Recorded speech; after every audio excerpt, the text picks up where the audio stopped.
Okay రండి madam. కొంచెం ముందు పదండి. ముందుకు వచ్చి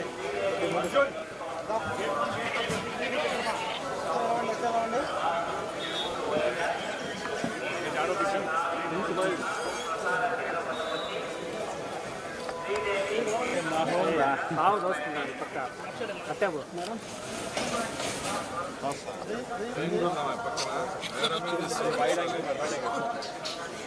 చూడండి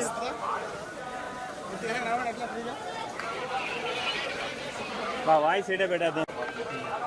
కానీ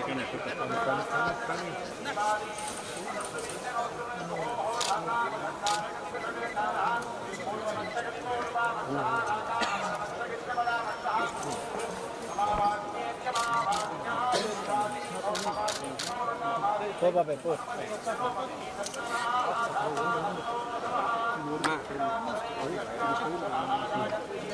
జరుగు అట్టైనా జరుగు ఎట్టైనా జరుగు.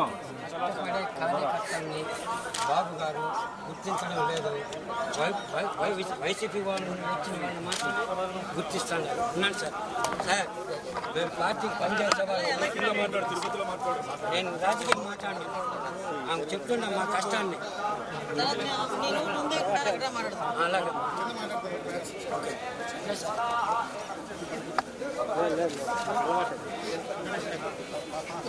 Right side madam. ఈ పక్క వచ్చి మీరు చెయ్యట్లేదండి.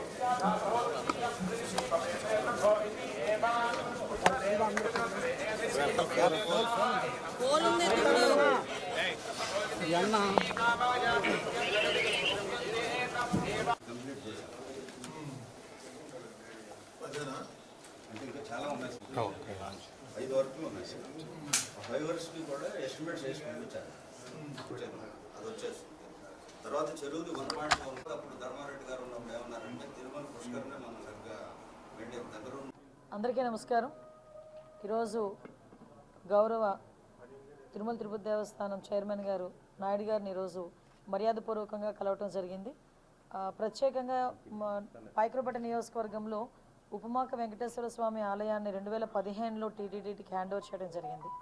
టీటీడీకి హ్యాండ్ ఓవర్ చేసిన తర్వాత సుమారుగా అక్కడ కొన్ని కార్యక్రమాలకు ఒక గౌరవ సీఎం గారు చంద్రబాబు నాయుడు గారు కూడా అప్పుడు సీఎం హోదాలో ఆ రోజు ఉపమాక వెంకన్న స్వామిని దర్శనం చేసుకుని ఆ చుట్టుపక్కల ప్రాంతాన్ని ఎలాగైనా అభివృద్ధి చేయాలి అనే ఉద్దేశంతో అక్కడ ల్యాండ్ ఎక్వైర్ చేయడం దగ్గర నుంచి ఒక మాస్టర్ ప్లాన్ తయారు చేసి టీటీడీకి హ్యాండ్ ఓవర్ చేసి అక్కడ టెంపుల్ని బాగా అభివృద్ధి చేయాలి అని ఆ రోజు సంకల్పించుకొని ఆ రోజు ఒక మాస్టర్ ప్లాన్ కూడా రెడీ చేసుకున్నాం ఆ రోజు.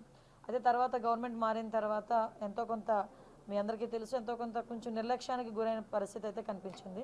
తర్వాత మళ్ళీ ఈరోజు మార్చి 10వ తారీఖున ఉపమాక వెంకన్న స్వామి కళ్యాణోత్సవం అనేది చాలా ఘనంగా జరిగే పరిస్థితి కనిపిస్తూ ఉంది. సుమారుగా 1,00,000 నుంచి 1,20,000 వరకు కూడా భక్తులు వచ్చి ఆ రోజు స్వామివారిని దర్శించుకోవటం అనేది జరుగుతుంది.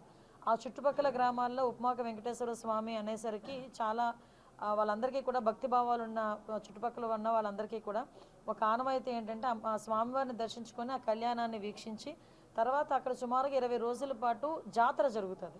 ఆ జాతరలో స్పైసెస్ అమ్ముతారు. ఆ 20 రోజుల పాటు ఆ స్పైసెస్ కొని తీసుకెళ్ళి ఆ క్షేత్రంలో ఉన్న స్పైసెస్ కొని తీసుకెళ్ళి వాళ్ళు వంటల్లో కానీ వాళ్ళు తినే పదార్థాల్లో కానీ ఉపయోగించుకుంటే వాళ్ళకి మంచి జరుగుతుంది, ఆరోగ్యంగా ఉంటారని ఒక నమ్మకం. ముఖ్యంగా వెంకటేశ్వర స్వామి ఆలయం అనేసరికి వెంకటేశ్వర స్వామి నైట్ అక్కడ స్టే చేస్తారు, సేద తీరుతారు అని ఒక ప్రతీక. ప్రతి దేవాలయం వెంకటేశ్వర స్వామి దేవాలయంలోనే శుక్రవారం అభిషేకం జరిగితే కేవలం ఉపమాక వెంకన్న స్వామి ఆలయంలో ప్రతిరోజు కూడా అభిషేకం జరిగే ఏకైక టెంపుల్ వెంకటేశ్వర స్వామి టెంపుల్ ఉపమాక వెంకటేశ్వర స్వామి. మనకి నిత్య ఉత్తర ద్వార దర్శనం కూడా జరిగే ఏకైక టెంపుల్ అది వెంకటేశ్వర స్వామి టెంపుల్. సో అటువంటి టెంపుల్ని మళ్ళీ తిరిగి ఈరోజు మళ్ళీ అభివృద్ధి పదంలోకి ముందుకు తీసుకెళ్ళాలి, భక్తులందరికీ కూడా అందుబాటులో ఉంచాలని గౌరవ చైర్మన్ గారిని కలిసిన వెంటనే చాలా సానుకూలంగా స్పందించారు. ఇమీడియట్గా సిఈ గారిని పిలిపించారు. సిఈ గారికి కూడా ఆ టెంపుల్ మీద అవగాహన ఉండటం వల్ల మేము చెప్పకుండానే తనే తిరిగి మొత్తం ఇవి చేయాలమ్మా, పుష్కర్ని క్లీన్ చేయాలి, పుష్కర్ని మనం రెడీ చేసుకోవాలి, మనం చక్ర స్నానానికి రెడీ చేసుకోవాలి, ఇవన్నీ కూడా ఆయనే చెప్పడం నిజంగా చాలా ఆనందంగా అనిపించింది. ఏదైతే గౌరవ సీఎం గారు ఆలోచన మేరకు మళ్ళీ తిరిగి ఈ టర్మ్లో మా అందరి ఆధ్వర్యంలో ఈరోజు మళ్ళీ తిరిగి ఉపమాక వెంకన్న స్వామి ఆలయం అన్నది మంచి అభివృద్ధిలోకి ముందుకు వస్తుందని అపారమైన నమ్మకంతో మేము ఇక్కడ నుంచి వెళ్తున్నాం. రాబోయే మార్చి 10వ తారీఖున జరగబోయే కళ్యాణం కూడా అత్యంత వైభవంగా చేయడానికి టీటీడీ వాళ్ళ సహకారం కూడా కోరడానికి ఈరోజు ఇక్కడికి రావడం జరిగింది. వాళ్ళు కూడా సానుకూలంగా స్పందించారు. ఆ స్వామివారి కళ్యాణం అత్యంత వైభవంగా జరిపిస్తామని మాత్రం అందరికీ హామీ ఇస్తున్నాం.